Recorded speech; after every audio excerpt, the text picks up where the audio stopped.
नमस्कार, सलाम, सत श्री अकाल और गुड इवनिंग दोस्तों।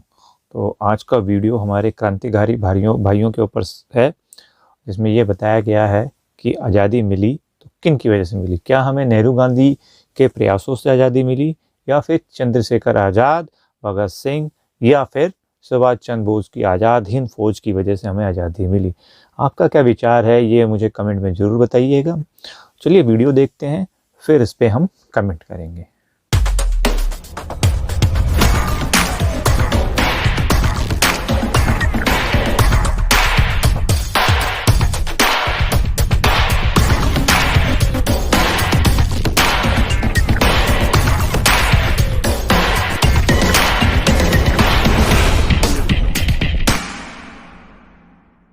गांधी जी और नेहरू जी के बारे में हम बहुत कुछ जानते हैं। आज हम उन क्रांतिकारियों की बात करेंगे जिन्हें हमने पूरी तरह से तो नहीं, लेकिन कुछ हद तक हमने उन्हें बुला दिया है या उनके बारे में हमें बहुत कम जानकारी है।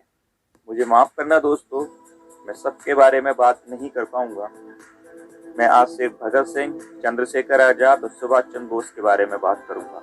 मैं आप लोगों को इन तीनों के बारे में वो जानकारी शेयर करूंगा जो आप लोगों को या तो मालूम नहीं है या उसके बारे में आपके पास बहुत कम जानकारी है। आपको मालूम है कि भगत सिंह को 24 मार्च 1931 को फांसी दी जानी थी, लेकिन लोगों में बहुत गुस्सा था और उस गुस्से से बचने के लिए अंग्रेजों ने उन्हें 11 घंटे पहले ही, यानी कि 23 मार्च 1931 को शाम को 7:30 बजे ही फांसी दे दी। डर के मारे। लेकिन अंग्रेज अभी भी डरे हुए थे कि लोग गुस्से में कुछ भी कर सकते हैं, तो उन्होंने शहीद भगत सिंह के मृत शरीर को पहले टुकड़ों में काटा और फिर बोरी में भरकर फिरोजपुर में सतलुज नदी के पास ले गए, जहां उन्होंने मिट्टी का तेल डालकर जला दिया।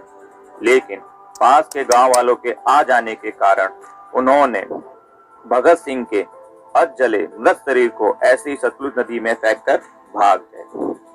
गांधी जी और नेहरू जी चाहते तो भगत सिंह को बचा सकते थे, या फिर कम से कम उनकी फांसी की सजा को माफ करा सकते, लेकिन उन्होंने ऐसी कोई भी कोशिश नहीं की। आजाद चंद्रशेखर आजाद, वाकई में वो आजाद थे और मरते दम तक आजाद रहे।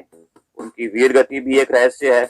उनकी मृत्यु के बारे में उनके भतीजे सुजीत आजाद कहते हैं कि अपनी मृत्यु से पहले चंद्रशेखर आजाद नेहरू से मिले थे। सही बात है। और उन्हें कुछ रकम भी दी थी जिससे वो भगत सिंह को छुड़ा सके, लेकिन नेहरू जी ने रकम तो ले ली पर भगत सिंह को छुड़ाने का कोई प्रयास नहीं किया, बल्कि अंग्रेजों को आजाद की गतिविधियों की जानकारी दी, जिसकी वजह से आजाद अल्फ्रेड पार्क, जिसे कंपनी बाग भी कहा जाता था, वहां आखिर में 27 फरवरी 1931 को वीर गति को प्राप्त हो गए। अब उस पार्क को चंद्रशेखर आजाद पार्क के नाम से जाना जाता है, जो प्रयागराज में है। उस वक्त कांग्रेस हमेशा से ही क्रांतिकारियों को आतंकवादी ही कहती। बिल्कुल सही बात है। उन्होंने चंद्रशेखर आजाद, भगत सिंह के नाम का उपयोग युवाओं को अपनी पार्टी से जोड़ने के लिए तो किया, लेकिन उन्हें शहीद का दर्जा उस वक्त तक नहीं दिया था। आइए हम बात करते हैं गुमनामी बाबा के बारे में। जी हाँ, सुभाष चंद्र बोस। सुभाष चंद्र बोस कांग्रेस वर्किंग कमेटी के लगातार 2 बार प्रेसिडेंट चुने गए। दूसरी बार तो गांधी जी के कैंडिडेट को हराकर वो प्रेसिडेंट बने थे। नेहरू को हरा के अंग्रेजों को 6 मंथ में देश छोड़ने का अल्टीमेटम देना चाहते थे, लेकिन गांधी जी ने मना कर दिया। इन परिस्थितियों में बोस का कांग्रेस में काम करने का कोई फायदा नहीं था। उन्होंने कांग्रेस ही छोड़ दी, या फिर कहें उन्हें छोड़ने पर मजबूर किया गया। बोस ने अपनी पार्टी बनाई, ऑल इंडिया फॉरवर्ड ब्लॉक। बाद में 1942 में बोस जी ने इंडियन नेशनल आर्मी बनाई, जिसमें 45,000 सैनिक थे। आजाद हिंद फौज के सिपाही रंगून से होते हुए 18 मार्च 1944 को कोहिमा और इम्फाल तक पहुंच गए थे, लेकिन ब्रिटिशर्स ने हवाई हमलों के द्वारा उनका बहुत नुकसान कर दिया था। आजाद हिंद फौज के पास हवाई हमलों की मदद नहीं मिली, क्योंकि जापान सेकेंड वर्ल्ड वॉर में हारने के कगार पर था। बहुत सारे आजाद हिंद फौज के सिपाही ब्रिटिशर्स के कब्जे में आ गए।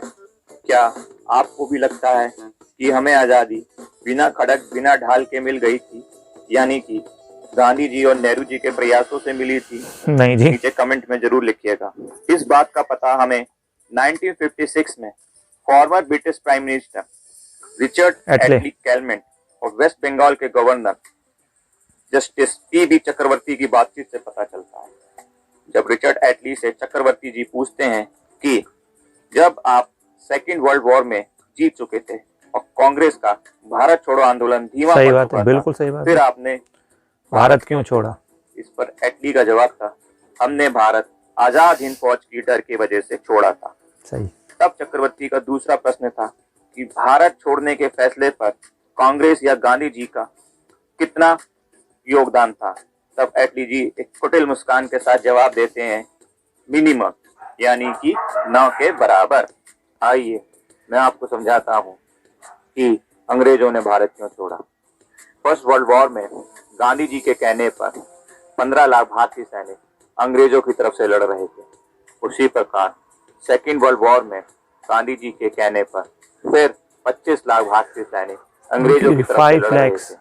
उन सैनिकों से कहा गया था कि अगर अंग्रेज युद्ध जीत जाते हैं तो फिर अंग्रेज भारत छोड़ने पर विचार कर सकते हैं। खैर, युद्ध समाप्त हुआ और जब ये सैनिक युद्ध के बाद भारत वापस आए तो उनमें से ज्यादातर को डीकमीशन कर दिया गया, जो अब अंग्रेजों के दुश्मन हो गए थे। दूसरी तरफ अंग्रेजों ने आजाद हिंद फौज के सिपाहियों पर विद्रोह का मुकदमा दर्ज कर लाल किले पर ट्रायल करना शुरू कर दिया। इससे अंग्रेजों की सेना में जो हिंदुस्तानी सिपाही थे उन्होंने विद्रोह कर दिया। इसमें रॉयल इंडियन नेवी के मुंबई स्थित 20,000 सिपाहियों के 78 शिप शामिल थे, जो नेताजी सुभाष चंद्र बोस का पोस्टर हाथ में लेकर आजाद हिंद फौज के नारे लगा रहे थे। इसी तरह का विद्रोह जबलपुर और बाकी बहुत सी जगहों पे हुआ। इससे अंग्रेजों के मन में डर बैठ गया और वे जल्दबाजी में अपनी जान बचाकर अपनी सत्ता एक कठपुतली सरकार को देकर चले। काफ़ी अच्छा वीडियो था, कुछ ऐसी जानकारी हमें पता लगी जो हमें नहीं पता थी। जब हम 9th-10th में पढ़ते थे तो हमारे मन में एक हमेशा ही सवाल उठता था कि क्या सचमुच गांधी और नेहरू की वजह से हमें आज़ादी मिली है? और हमें उस समय हमारे पास रिसोर्सेज नहीं थे, गूगल नहीं था, इंटरनेट नहीं था और भी यूट्यूब वगैरह नहीं हुआ करता था। जो हमें जानकारी मिलती थी वो किताबों से मिलती थी और NCERT की बुक में 9th-10th का अगर हम बात करें तो उसमें सिर्फ पूरा का पूरा चैप्टर नेहरू गांधी से भरा पड़ा था, इनफैक्ट गांधी जी से भरा पड़ा था। तो मन में ये सवाल उठता था, क्या चंद्रशेखर आज़ाद, भगत सिंह और जो गर्म दल के नेता थे उनका योगदान कुछ नहीं था? सुभाष चंद्र बोस जी का योगदान कुछ नहीं था? तो अब धीरे धीरे जब इंटरनेट का ज़माना आया है तो ये जानकारी एक तरीके से पब्लिक डोमेन में आई है, जिससे हमें पता चला।